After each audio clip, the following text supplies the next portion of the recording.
घंटा खड़ा रखा और ये हाथ जोड़ती रही, माँ बाप हाथ जोड़ते रहे, हमें एक बार दिखाओ, हमारी बच्ची का मुंह एक बार दिखाओ। हमको नहीं दिखाया गया, कोई कपड़ा नहीं था, पैर दोनों राइट एंगल में मिला गया।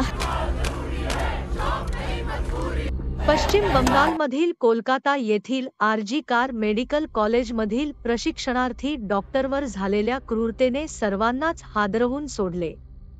महिला डॉक्टरवर आधी बलात्कार आणि नंतर निर्घृण हत्या करण्यात आली। ज्युनियर डॉक्टरवर बलात्कार करून तिची हत्या केल्याप्रकरणी संपूर्ण राज्यात खळबळ उडाली आहे। पश्चिम बंगालची राजधानी कोलकाता येथील आरजी कार मेडिकल कॉलेजमधील एका महिला प्रशिक्षणार्थी डॉक्टरवर 8 आणि 9 ऑगस्टच्या मध्यरात्री पहाटे 3च्या सुमारास घडलेल्या या क्रूरतेच्या घटनेने संपूर्ण देशाला लाजवेल। रात्रीच्या शिफ्टमध्ये काम करणाऱ्या डॉक्टरसोबत झालेल्या या क्रूरतेने पुन्हा एकदा दिल्लीतील निर्भया प्रकरणाची आठवण करून दिली। मात्र पोलिसांनी एका आरोपीला अटक करून या प्रकरणाची उकल केल्याचे उघड झाले आहे। पण तुम्हाला काय वाटतं? एकट्याने त्या मुलीसोबत एवढा भीषण गुन्हा केला असेल किंवा त्यात आणखी कुणाचा हात असू शकतो? मित्रांनो, आजच्या व्हिडिओमध्ये आपण प्रथम पोलीस आणि अटक करण्यात आलेल्या आरोपींबद्दल बोलणार आहोत आणि त्यानंतर काही ऑडिओ क्लिपही तुमच्या समोर मांडणार आहोत, ज्यावरून या घटनेत एकापेक्षा जास्त लोकांचा सहभाग असावा। खरं तर खूप मेहनत आणि समर्पण केल्यानंतर काही मुले आणि मुली नीट परीक्षा उत्तीर्ण होतात आणि कनिष्ठ डॉक्टर म्हणून वैद्यकीय प्रशिक्षणासाठी या आरजी कार मेडिकल कॉलेजमध्ये येतात।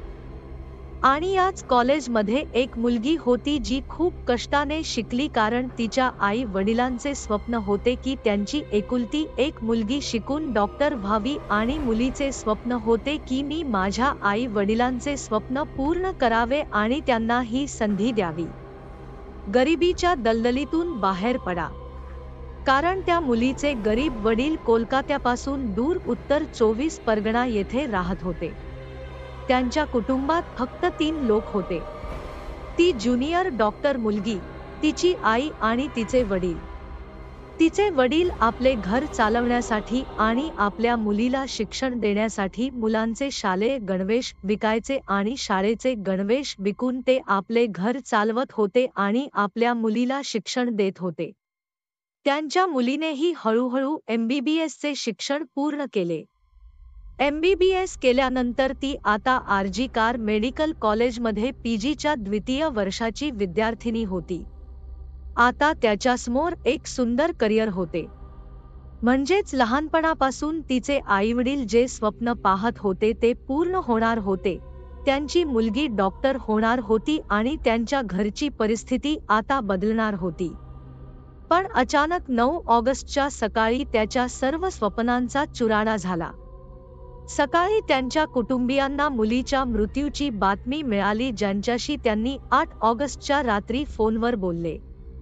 रात्री मुलीशी बोलून आईवडील शांतपणे झोपले, पण दुसऱ्या दिवशीची सकाळ इतकी भयानक असेल याची त्याने स्वप्नातही कल्पना केली नव्हती। प्रशिक्षणार्थी डॉक्टर मोमिता देवनाथ या आरजी कार मेडिकल कॉलेजमध्ये नाईट ड्युटी करत होत्या। गेल्या अनेक दिवसांपासून ती नाईट शिफ्टवर होती। सकाळी 10च्या सुमारास तिची ड्युटी सुरू व्हायची आणि सकाळी तिची शिफ्ट संपली की मोमिता हॉस्पिटलमधून थेट तिच्या घरी जायची। हे रुग्णालय लाल बाजार परिसरात असल्याने 8 ऑगस्ट 2024 रोजी रोजप्रमाणे ती रुग्णालयात जाण्यासाठी घराबाहेर पडली। हॉस्पिटलमध्ये पोहोचल्यानंतर त्याने त्याच्या देखरेखीखाली असलेल्या रुग्णांना पाहिले, म्हणजेच त्याने त्यांना हजेरी लावली आणि या क्रमाने रात्रीचे सुमारे 2 वाजले होते। त्यावेळी रुग्णांची व त्यांच्या सोबत असणाऱ्या लोकांची रुग्णालयात गर्दी थोडी कमी होऊ लागली आणि रुग्णांची संख्याही कमी होऊ लागल्याने रुग्णालयात शांतता पसरली होती। त्यामुळे प्रशिक्षणार्थी डॉक्टर मोमिता यांनाही थोडा मोकळा वेळ मिळाल्यावर ज्युनियर डॉक्टरने तिच्या इतर 4 ज्युनियर डॉक्टरांसोबत हॉस्पिटलच्या कॅन्टीनमध्ये बसून जेवण केले। त्यावेळी रात्रीचे 2 वाजले होते। अनेकदा जेवल्यानंतर डॉक्टर किंवा वैद्यकीय कर्मचारी इमर्जन्सी वॉर्डच्या ड्युटीतून थकले की विश्रांतीसाठी हॉस्पिटलच्या सेमिनार हॉलमध्ये जात। मात्र त्या सेमिनार हॉलमध्ये सुमारे 25 ते 30 जणांना बसण्यासाठी खुर्च्यांचीही व्यवस्था करण्यात आली आहे। कारण जेव्हा जेव्हा हॉस्पिटलमध्ये कोणतेही कार्यक्रम होते तेव्हा ते या सेमिनार हॉलमध्ये होते। हा सेमिनार हॉल 4थ्या मजल्यावर बांधला आहे। पण विचित्र गोष्ट म्हणजे एवढ्या मोठ्या आणि प्रसिद्ध आरजी कार मेडिकल कॉलेजमध्ये बाकीच्या कर्मचाऱ्यांसाठी एकही खोली तयार करण्यात आलेली नाही। त्यामुळे रात्रीच्या शिफ्टमध्ये ड्युटीवर असलेले वैद्यकीय कर्मचारी कामावरून थकले की कनिष्ठ डॉक्टर व इतर कर्मचारीही त्या 4थ्या मजल्यावरील सेमिनार हॉलमध्ये विश्रांतीसाठी जातात आणि वैद्यकीय कर्मचारी तेथे बसून विश्रांती घेतात। थोडा वेळ आराम करायचा आणि काही वेळाने तो आपल्या ड्युटीवर जायचा। तसेच ही ज्युनियर डॉक्टर म्हणजेच मौमिता देवनाथ देखील रात्रीचे जेवण करून तिच्या डॉक्टर सहकाऱ्यांना शुभरात्री म्हणते आणि 2 ते 3 च्या दरम्यान 4थ्या मजल्यावरील सेमिनार हॉलमध्ये जाते आणि तिथे गेल्यावर मौमिता विचार करते की ती काही काळ विश्रांती घेईल आणि नंतर तिची उर्वरित शिफ्ट पूर्ण करेल। मात्र त्यानंतर ज्युनियर डॉक्टर सेमिनार हॉलमध्ये गेले असता सकाळपर्यंत त्यांच्याबाबत कोणालाच माहिती मिळाली नाही। दुसरीकडे तिच्यासोबत नाईट शिफ्टमध्ये काम करणाऱ्या तिच्या मैत्रिणींनाही वाटले की कदाचित मौमिता तिच्या घरी गेली असेल, त्यामुळे तेही आपापल्या कामात व्यस्त झाले। यानंतर रात्र हळूहळू गेली आणि मग दुसरी सकाळ झाली। म्हणजेच रात्री 3 ते सकाळी 8:30 पर्यंत त्या हॉस्पिटलचे वातावरण पूर्णपणे शांत आणि सामान्य होते। पण जेव्हा 8:30 वाजता हॉस्पिटलचा एक कर्मचारी त्याच सेमिनार हॉलचा दरवाजा उघडतो आणि आत जाताच तो किंचाळतो, कारण तिथे त्याने पाहिले की त्याच्या समोर जमिनीवर एक गादी पडलेली होती आणि त्या गादीवर एक मुलगी पडली होती। यानंतर तो मुलीच्या थोडा जवळ गेला असता तिच्या भोवती रक्त पसरलेले दिसले। त्यानंतर ती व्यक्ती निराशेने ओरडत सेमिनार हॉलमधून पळून जाते। तिचा आरडाओरडा ऐकून काही कर्मचारीही तिथे पोहोचले आणि काही वेळातच सर्व डॉक्टर्स, ज्युनियर डॉक्टर्स आणि सर्व कर्मचारी तिथे जमा झाले आणि त्यांनी स्वतःच्या डोळ्यांनी जे पाहिले ते पाहून तोही ओरडू लागला। कारण lady junior doctor Moumita Debnath रक्ताच्या थारोळ्यात पडल्या होत्या। तिच्या अंगावर काही वरचे कपडे होते पण खालचे कपडे अजिबात नव्हते, म्हणजे ती अर्धनग्न होती। त्याच्या संपूर्ण शरीरावर म्हणजे त्याच्या चेहऱ्यापासून पायापर्यंत अशी कोणतीही जागा क्वचितच असेल जिथे जखमेची खूण नसेल। त्याच्या दोन्ही डोळ्यांतून आणि चेहऱ्यातून रक्त वाहत होते। संपूर्ण शरीरातून रक्त वाहत होते। यानंतर घाईघाईने ज्युनियर डॉक्टरांचा मृतदेह कपड्याने झाकण्यात आला। जरी सहसा असे जखमी लोक किंवा असे मृतदेह रुग्णालयात नेले जातात, परंतु डॉक्टर मौमिता देवनाथ रुग्णालयातच पडून होत्या आणि तिथे उपस्थित डॉक्टरांना त्याच क्षणी कळले की तिचा श्वास थांबला आहे आणि तिचा मृत्यू होणार आहे। ते संपले। यानंतर प्रशिक्षणार्थी डॉक्टर मौमिता यांचा मृतदेह शवागृहात नेण्यात आला, कारण हा मृतदेह PG द्वितीय वर्षाच्या विद्यार्थिनीचा असल्याची ओळख पटली। त्यामुळे कनिष्ठ डॉक्टर मौमिता देवनाथ यांच्या कुटुंबियांनाही या घटनेची माहिती देण्यात आली। माहिती मिळताच प्रशिक्षणार्थी डॉक्टरच्या घरात एक गोंधळ उडाला आणि काही वेळाने त्यांचे कुटुंबीयही रुग्णालयात पोहोचले। कुटुंबीय रुग्णालयात पोहोचल्यानंतर रुग्णालयात उपस्थित छाती औषध विभागाच्या सहाय्यक अधीक्षकांनी त्यांना सांगितले की त्यांच्या मुलीने आत्महत्या केली आहे। मात्र प्रशिक्षणार्थी डॉक्टरांच्या पालकांनी जे सांगितले त्यावरून या संपूर्ण प्रकरणात कुठेतरी षड्यंत्राचा वास येत आहे। प्रशिक्षणार्थी डॉक्टरच्या वडिलांच्या म्हणण्यानुसार ते सकाळी त्यांच्या मुलीला भेटायला गेले असता त्यांना त्यांच्या मुलीच्या चेहऱ्यावरून रक्त टपकत असल्याचे दिसले। तिचा चष्माही तुटला होता आणि त्यांनी मुलीच्या अंगावर पडलेले थोडेसे कपडे काढले असता त्यांना तिचे कमरेखाली कपडे दिसले नाहीत। मात्र त्या मुलीसोबत हे सर्व घडल्यानंतरही त्याच रुग्णालयाच्या छाती औषध विभागाच्या सहाय्यक अधीक्षक कनिष्ठ डॉक्टर मौमिता देवनाथ यांनी आत्महत्या केल्याचे सांगतात. म्हणजे अंगावर कपडे नसलेली मुलगी, त्याच्या शरीरावर डोक्यापासून पायापर्यंत जखमा आहेत. असा जीव का सोडतो कोणी? या सर्व गोष्टी सुरू असतानाच काही वेळातच या घटनेची बातमी संपूर्ण रुग्णालयातील सर्व कनिष्ठ डॉक्टरांपर्यंत पोहोचली आणि ज्यांनी त्या प्रशिक्षणार्थी डॉक्टरचा मृतदेह पाहिला त्या सर्वांनी प्रथमदर्शनीच अंदाज बांधला होता की हा आहे. केवळ खूनच नाही तर तिच्यावर बळजबरीने अत्याचार करण्यात आला आणि त्यामुळे सर्व कनिष्ठ डॉक्टरांमध्ये शोक आणि संतापाचे वातावरण निर्माण झाले. कारण सरकारी रुग्णालयाच्या आत एका कनिष्ठ डॉक्टरवर ही क्रूरता करण्यात आली होती. पण विद्यार्थ्याचा राग अजूनही आटोक्यात होता आणि त्याच दरम्यान प्राथमिक पोस्टमॉर्टम रिपोर्ट देखील आला. कारण हे सर्व डॉक्टर होते आणि ज्या डॉक्टरांसोबत हे सर्व घडले त्यात मुलगी देखील एक ज्युनियर डॉक्टर होती. प्राथमिक पोस्टमॉर्टम रिपोर्टवरूनच त्या प्रशिक्षणार्थी डॉक्टरचे काय झाले होते आणि ते किती क्रूरपणे केले गेले होते हे सर्वांना कळले. पोस्टमॉर्टम रिपोर्टनुसार त्याच्या दोन्ही डोळ्यांतून रक्त वाहत होतं.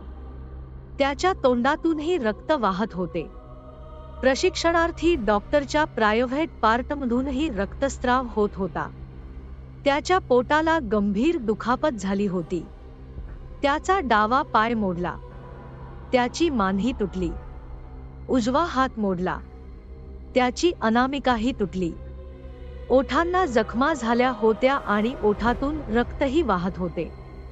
तसेच त्याच्या शरीरावर अनेक ठिकाणी दातांनी चावा घेतला होता. म्हणजेच त्या निष्पाप मुलीच्या शरीराचे अत्यंत क्रूरपणे तुकडे करण्यात आले. पुढे पोस्टमॉर्टम अहवालात असे म्हटले आहे की कदाचित या सर्व प्रकारानंतर तिचा गळा दाबून खून करण्यात आला असावा. मात्र या पोस्टमॉर्टम रिपोर्टमध्येही अनेक गोष्टी स्पष्ट झाल्या नाहीत. मौमितावर जबरदस्ती करण्यात आल्याचे स्पष्ट करण्यात आले होते. मात्र मृत्यूपूर्वी किंवा मृत्यूनंतर तिच्यावर जबरदस्ती करण्यात आली होती हे स्पष्ट करण्यात आले नाही. म्हणजेच हा क्रूरपणा ज्युनियर डॉक्टर जिवंत असताना त्याच्यावर केला गेला की त्याच्या मृतदेहावर. हा भयंकर पोस्टमॉर्टम रिपोर्ट डॉक्टरांसमोर आल्यावर डॉक्टरांचा संताप असह्य झाला आणि काही वेळातच संपूर्ण RGK कॉलेजचे डॉक्टर संपावर गेले. त्यांनी सर्व काम बंद केले. त्या सर्व कनिष्ठ डॉक्टरांनी सरकारी रुग्णालयातही सुरक्षित नसतील तर कुठे सुरक्षित राहणार असे सांगितले. यानंतर निदर्शने सुरू झाली आणि त्यानंतर पोलिसांवरही दबाव टाकला जाऊ लागला. सुरुवातीला कोलकाता पोलिसांनीही या प्रकरणाकडे दुर्लक्ष करण्याचा प्रयत्न केला होता. पण जेव्हा हे कळले की लोक प्रचंड संतापले होते तेव्हा अचानक प्रकरण हाताबाहेर जात असल्याचे पाहून कोलकाता पोलिसांना तातडीने एक विशेष टीम तयार करावी लागली. त्यानंतर या प्रकरणाचा तपास सुरू करण्यात आला. हे प्रकरण मुख्यमंत्र्यांपर्यंत पोहोचले. त्यावर राजकारणही सुरू झाले आणि पोलिसांनी तपास सुरू केला. तेव्हा हळूहळू या क्रूरतेची आणि खुनाची कहाणी समोर आली. प्रशिक्षणार्थी डॉक्टरचा मृतदेह सापडलेल्या सेमिनार हॉलमधून पोलिसांनी प्रथम तपास सुरू केला. कारण सेमिनार हॉलमध्ये CCTV कॅमेरा नव्हता. त्यामुळे त्या रात्री चर्चासत्रात काय घडले हे कळू शकले नाही. यानंतर कोलकाता पोलिसांनी त्या रात्री ज्युनियर डॉक्टर केव्हा आणि कुठे होती, तिने कोणत्या इमर्जन्सी वॉर्डमध्ये ड्युटी केली होती याचा शोध सुरू केला. याशिवाय रात्रीच्या ड्युटीवर असलेल्या कनिष्ठ डॉक्टरचे मित्र असलेल्या सर्व प्रत्यक्षदर्शींचीही चौकशी करण्यात आली. चौकशीत मौमिताने त्याच 3-4 मैत्रिणींसोबत शेवटचे जेवण केल्याचे उघड झाले. यानंतर त्या मैत्रिणींचीही चौकशी करण्यात आली आणि या सर्व चौकशीनंतर दुपारी 3 वाजण्याच्या सुमारास जेवण झाल्यानंतर ती विश्रांतीसाठी लेडी ज्युनियर डॉक्टर सेमिनार हॉलमध्ये गेली होती असा अंदाज पोलिसांनी व्यक्त केला. सेमिनारमध्ये कॅमेरे नसल्यामुळे रुग्णालयातील बहुतांश डॉक्टर आणि कर्मचाऱ्यांनी तेथे जाऊन विश्रांती घेणे सामान्य होते. त्यामुळे पोलिसांनी परिसंवादाच्या आजूबाजूला लावण्यात आलेल्या कॅमेऱ्यांवर लक्ष केंद्रित केले. योगायोगाने पोलिसांना असे 2 कॅमेरे सापडले जे त्या सेमिनार हॉलच्या प्रवेशाचे आणि बाहेर पडण्याचे दरवाजे कव्हर करत होते. यानंतर पोलिसांनी प्रत्यक्षदर्शींनी दिलेल्या वेळेनुसार सर्व सीसीटीव्ही कॅमेरे स्कॅन करण्यास सुरुवात केली, म्हणजे रात्री 3 ते प्रशिक्षणार्थी डॉक्टरचा मृतदेह सापडेपर्यंत म्हणजेच 8 पर्यंत बरेच लोक जाताना दिसले त्या सेमिनार हॉलच्या दिशेने. त्यांच्यामध्ये अनेक परिचारिका होत्या, अनेक कनिष्ठ डॉक्टर होते. याशिवाय इतर काही कर्मचारीही होते. त्यामुळे कोणावर संशय घ्यायचा हे ठरविण्याचे आव्हान पोलिसांसमोर होते. बराच विचार करून त्यावेळी सेमिनार हॉलजवळून जाणाऱ्या सामान्य कपड्यात दिसणाऱ्या सीसीटीव्हीत दिसणाऱ्या लोकांची तपासणी करून पोलिसांनी या समस्येवर तोडगा काढला आणि हॉस्पिटलच्या कर्मचाऱ्यांनाही बोलावून दाखवायला सुरुवात केली. त्यांना सीसीटीव्ही लावले आणि या लोकांपैकी कोण कोण आहे हे ओळखण्यास सांगितले. प्रत्येकाकडे पाहिल्यावर एक व्यक्ती वगळता सर्व रुग्णालयातील कर्मचारी असल्याचे दिसून आले. पोलिसांनी त्या व्यक्तीबद्दल विचारणा केली असता त्यांना कळले की तो स्टाफ मेंबर नसून तो सिव्हिल व्हॉलंटियर म्हणजेच सामाजिक कार्यकर्ता म्हणून त्या हॉस्पिटलमध्ये येत होता. लोकांना मदत करणे आणि त्यांना रुग्णालयात दाखल करणे हे त्यांचे काम होते. याशिवाय ती व्यक्ती कोलकाता पोलिसातही काम करत होती. त्याला कोलकाता पोलिसांना काही माहिती देण्याबाबत किंवा त्यांच्यासाठी काही छोटे काम करण्याबाबत विचारले असता त्याचे नाव संजय रॉय असल्याचे समजले. त्या रात्री संजय रॉय हॉस्पिटलमध्ये काय करत होते असा प्रश्न रुग्णालयातील कर्मचाऱ्यांना विचारण्यात आला. रुग्णालयातील कर्मचाऱ्यांनी सांगितले की संजय रॉय अनेकदा रात्री येथे येतात. ज्या रुग्णांना ते दाखल करतात त्यांना भेटण्यासाठी आणि त्यांच्या हिताची विचारपूस करण्यासाठी तो अनेकदा येथे येतो. ते हे बोलत असतानाच अचानक एका पोलीस अधिकाऱ्याची नजर संजय रॉय यांच्या गळ्यावर पडली. प्रत्यक्षात घटनास्थळाची तपासणी केली असता ज्युनियर डॉक्टरच्या मृतदेहाजवळ त्याच्या लॅपटॉप आणि मोबाईल फोनशिवाय पोलिसांना त्या ठिकाणी निक बंक ब्लूटूथ सापडला जो मोबाईलच्या ब्लूटूथ डिव्हाइसला जोडतो. सुरुवातीला तो कनिष्ठ डॉक्टरचा असावा असे पोलिसांना वाटले कारण त्याचा मोबाईलही तिथेच पडून होता. मात्र ब्लूटूथद्वारे कनेक्ट करण्याचा प्रयत्न केला असता तो ज्युनियर डॉक्टरांच्या फोनला जोडला गेला नाही. त्या काळातही पोलिसांनी अनेक लोकांच्या फोनला निक बंक ब्लूटूथ कनेक्ट करण्याचा प्रयत्न केला होता, परंतु त्यावेळी ते झाले नाही. कोणत्याही फोनशी कनेक्ट केलेले नाही. पण आता सीसीटीव्ही फुटेजमध्ये अचानक पोलिसांच्या नजरेस संजय रॉय 3:20च्या सुमारास सेमिनार हॉलकडे जाताना दिसला आणि तो चालताना चेंगराचेंगरी झाल्यासारखे वाटले. कदाचित तो दारूच्या नशेत होता, पण पोलिसांचे लक्ष वेधून घेणारी सर्वात मोठी गोष्ट म्हणजे तो जवळून जात असताना त्याच्या गळ्यात निक बंकचं ब्लूटूथ दिसला. मात्र सेमिनार हॉलमधून बाहेर पडताना त्यांच्या गळ्यात ब्लूटूथ नव्हते. परंतु महिला डॉक्टरच्या मृतदेहाजवळून असेच एक ब्लूटूथ डिव्हाइस पोलिसांनी जप्त केले आणि तपासले असता ते डॉक्टरांचे ब्लूटूथ डिव्हाइस नसल्याचे आढळून आले. आणि यावरून हे स्पष्ट झाले की ज्याच्याकडे ते ब्लूटूथ आहे तोच खुनी आहे. यानंतर पोलिसांनी सीसीटीव्ही कॅमेऱ्यांच्या आधारे ओळख झालेल्या सर्व लोकांचे फोन त्या ब्लूटूथशी जोडण्याचा प्रयत्न केला, मात्र तरीही यश आले नाही. आणि आता जेव्हा संजय रॉयचा चेहरा समोर आला तेव्हा हॉस्पिटलच्या कर्मचाऱ्यांनी सांगितले की तो येथे वारंवार येत असतो. यानंतर कोलकाता पोलिसांनी संजय रॉयला तत्काळ अटक केली. त्यावेळी संजय देखील मद्यधुंद अवस्थेत होता आणि पोलीस त्याची चौकशी करत असताना त्याला एक प्रश्न विचारला जात होता आणि तो वेगवेगळी उत्तरे देत होता. पण जेव्हा पोलीस कर्मचाऱ्याने पोलिसांना सापडलेले ब्लूटूथ संजयच्या मोबाईलला जोडण्याचा प्रयत्न केला तेव्हा तो लगेचच संजयच्या मोबाईलला जोडला जातो. यानंतर त्याची नशा उतरल्यावर पोलीस त्याची चौकशी करतात. याशिवाय त्याचा मोबाईलही तपासण्यात आला असून तो 8 व 9 ऑगस्ट रोजी कुठे गेला होता याची माहिती घेतली जात आहे. पोलीस त्याच्या संपूर्ण डेटाची छाननी करतात आणि नंतर पोलीस उघड करतात की त्या ज्युनियर डॉक्टरचा खून करणारा आणि बलात्कार करणारा दुसरा कोणी नसून संजय रॉय आहे. पोलिसांनी दिलेल्या माहितीनुसार संजय 8 ऑगस्टच्या रात्री रुग्णालयात पोहोचला. यानंतर तो हॉस्पिटलच्या मागे निर्जन ठिकाणी बसून रात्री उशिरापर्यंत दारू पितो आणि नंतर हॉस्पिटलमध्ये इकडे तिकडे भटकत राहतो. सीसीटीव्ही कॅमेऱ्यात संजय सेमिनार हॉलच्या दिशेने जाताना दिसला आणि त्यानंतर सुमारे 40 मिनिटांनी तो तेथून निघताना दिसला असा पोलिसांना विश्वास होता. आणि याचा अर्थ असा होतो की त्या रात्री जे काही घडले ते त्या 40 मिनिटात घडले आणि ते ब्लूटूथ हा सर्वात मोठा पुरावा होता की पोलिसांना आरोपीला पकडावे लागले कारण ते ब्लूटूथ घटनेच्या वेळी योगायोगाने सापडले होते. आणि सर्वात मोठी गोष्ट म्हणजे सेमिनारकडे जाताना संजयच्या गळ्यात ब्लूटूथ होता पण येताना नाही. म्हणजे त्याचं ब्लूटूथ पडलं त्यावेळी त्याला भान नव्हतं. यानंतर संजय रॉय याला अटक करण्यात आली मात्र त्याचा मोबाईल तपासला असता त्याच्या मोबाईलमध्ये पॉर्न फिल्म्सशिवाय काहीही आढळले नाही.